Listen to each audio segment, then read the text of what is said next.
இந்திய தொழிற்சங்க மையம் CITU சார்பில் இன்றைக்கு கோவை மண்டல அளவில் தமிழ்நாடு அரசு உடனடியாக பணியிடை நீக்கம் செய்யப்பட்ட டாஸ்மாக் ஊழியர் சம்மேளனத்தினுடைய துணை பொதுச் செயலாளர் ஜான் ஆண்டனி ராதாகிருஷ்ணன் அவர்களை மீண்டும் பணியில் சேர்க்க வேண்டும் என்கிற கோரிக்கையை வலியுறுத்தி ஆர்ப்பாட்டம் நடந்து கொண்டிருக்கிறது. அவர் தொழிலாளர்களுடைய நியாயமான கோரிக்கையை முன்வைத்து சங்கத்தினுடைய நிர்வாகி என்கிற முறையில் பேட்டி கொடுத்தார்.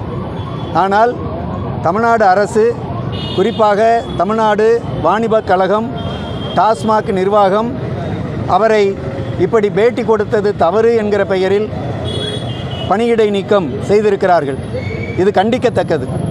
இந்திய நாட்டினுடைய அரசியலமைப்பு சட்டம் வழங்கியிருக்கக்கூடிய கருத்துரிமை, பேச்சுரிமை, எழுத்துரிமை என்கிற அடிப்படை உரிமைகளின் மீது கை வைப்பது நியாயமல்ல என்கிற முறையில் கடந்த 16ஆம் தேதி அவர் பணியிடை நீக்கம் செய்யப்பட்டிருக்கிறார்.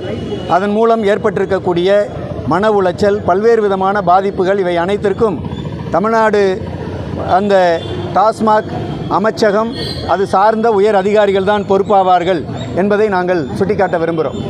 எனவே அந்த பணியிடை நீக்கத்தை உடனடியாக ரத்து செய்ய வேண்டும் என்பது எங்களுடைய அடிப்படை கோரிக்கை. இரண்டாவது, நேற்றைக்கு தமிழ்நாடு அரசு டாஸ்மாக் ஊழியர்களுக்கு மேற்பார்வையாளர், ஊழியர், உதவியாளர் என்கிற 3 பிரிவு ஊழியர்களுக்கும் 25% சம்பள உயர்வு வழங்கியிருப்பதாக தன்னிச்சையாக அறிவித்திருக்கிறார்கள். இது 2 விமர்சனங்களை நாங்கள் இதன் மீது முன்வைக்க விரும்புகிறோம். ஒன்று, அந்த நிறுவனத்தில் பணிபுரியக்கூடிய தொழிற்சங்கங்கள் எல்லாம் கோரிக்கை வச்சுருக்கிறோம், பேசியிருக்கிறோம், அமைச்சரை சந்திச்சிருக்கிறோம். அவர்களோடு கலந்து ஆலோசிக்காமல் நேரடியாக தன்னிச்சையாக அறிவிப்பு வெளியிட்டது நியாயமற்றது.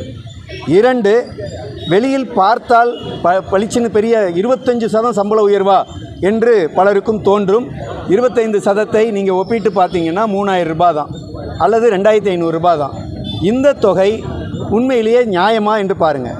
14,000 ரூபாய் சம்பளம் வாங்குறவர் ஒரு 17,000 ரூபாய் வாங்குவார், 17,000 ரூபாய் வாங்குறவர் 21,000 ரூபாய் வாங்குவார், 20,000 ரூபாய் வாங்குறவர் 24,000 ரூபாய் வாங்குவார். அடிப்படை சம்பளத்தை இந்தியா முழுமைக்கும் அனைத்து பிரிவு ஊழியர்களுக்கும் குறைந்தபட்ச சம்பளத்தை 26,000ஆக உயர்த்த வேண்டும் என்று நாடு தழுவிய முறையில் தொழிற்சங்கங்கள் போராடிட்டு இருக்கு. இப்போ நொய்டாவில், டெல்லியை சுற்றி இருக்கக்கூடிய நொய்டாவில், கிரேட்டர் நொய்டாவில், காசியாபாத்தில், ஃபரிதாபாத்தில் நடந்த வேலை நிறுத்தங்கள், அதையொட்டி நடந்த போராட்டங்கள் எல்லாமே குறைந்தபட்ச ஊதியத்தை 26,000 ரூபாய் உயர்த்த வேண்டும் என்பதாகும். ஆனால் தமிழ்நாடு அரசு யாரையும் கலந்து ஆலோசிக்காமல் தன்னிச்சையாக 25% உயர்வு என்று சொல்லியிருப்பது பொருத்தமற்றது. அதைவிட முக்கியம், இந்த ஊழியர்கள் 23 ஆண்டுகளாக ஒரு தொகுப்பூதியம், மதிப்பூதியம் வகையில் தான் வைக்கப்பட்டிருக்கிறார்கள்.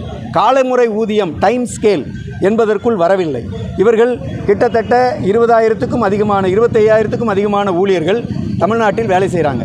இவங்க 23 வருஷமாக மதிப்பூதியம், தொகுப்பூதியத்தில் இருக்கிறாங்கன்னா இதுவும் பொருத்தமற்றது என்பதை மாநில அரசு கணக்கில் கொண்டு உடனடியாக தான் அறிவித்த 25%த்தை நிறுத்தி வைத்து தொழிற்சங்கத்தோடு பேச்சுவார்த்தை நடத்தி காலமுறை ஊதியம் வழங்குவதற்கும் தொழிற்சங்கங்களின் நியாயமான கோரிக்கையை பரிசீலித்து இறுதி செய்யவும் தமிழ்நாடு அரசு முன்வர வேண்டும் என்று இந்திய தொழிற்சங்க மையம் CITUவின் சார்பில் நான் மாநில அரசை வலியுறுத்துகிறேன். இப்போது 10 ரூபா பாட்டிலுக்கு ஒரு 7 பேர்த்தை சஸ்பெண்ட் பண்ணியிருக்காங்க. அதை எப்படி பார்க்குறீங்க?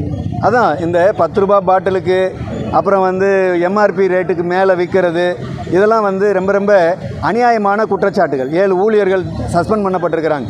நான் என்ன கேட்குறேன்னா, இதில் மேலே இருக்கிற MD பொறுப்பில் இருக்கிறவங்களுக்கு பங்கு இல்லையா, அல்லது அதற்கு கீழே இருக்கிற பொறுப்பில் இருக்கிறவங்களுக்கு பங்கு இல்லையா, DM டிஸ்ட்ரிக்ட் மேனேஜர் அல்லது டிவிஷன் மேனேஜர் என்கிற பொறுப்பில் இருக்கிற அதிகாரிகளுக்கெல்லாம் பங்கு இல்லையா? நம்ம நாட்டில் ரொம்ப சிம்பிளாக ஊழல், லஞ்சம் என்று சொன்னாலே கடைநிலை ஊழியர்கள் வாங்குவதாக தான் ஒரு குற்றம் சுமத்தப்படுது. இது அநியாயமான குற்றச்சாட்டு, அநியாயமான பாரபட்சமான ஒரு நடைமுறை.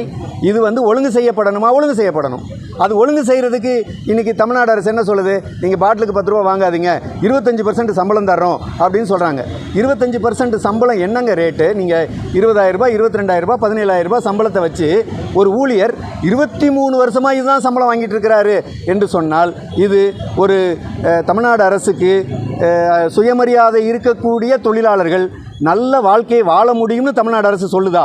அதை ஏற்றுக்க இதெல்லாம் வந்து கணக்கில் எடுக்கணும். அந்த அடிப்படையில் தான் இது பொருத்தமில்லைன்னு சொல்கிறோம். அந்த ஊழியர்களும் உடனடியாக மீண்டும் பணிக்கு அழைக்கப்படணும்.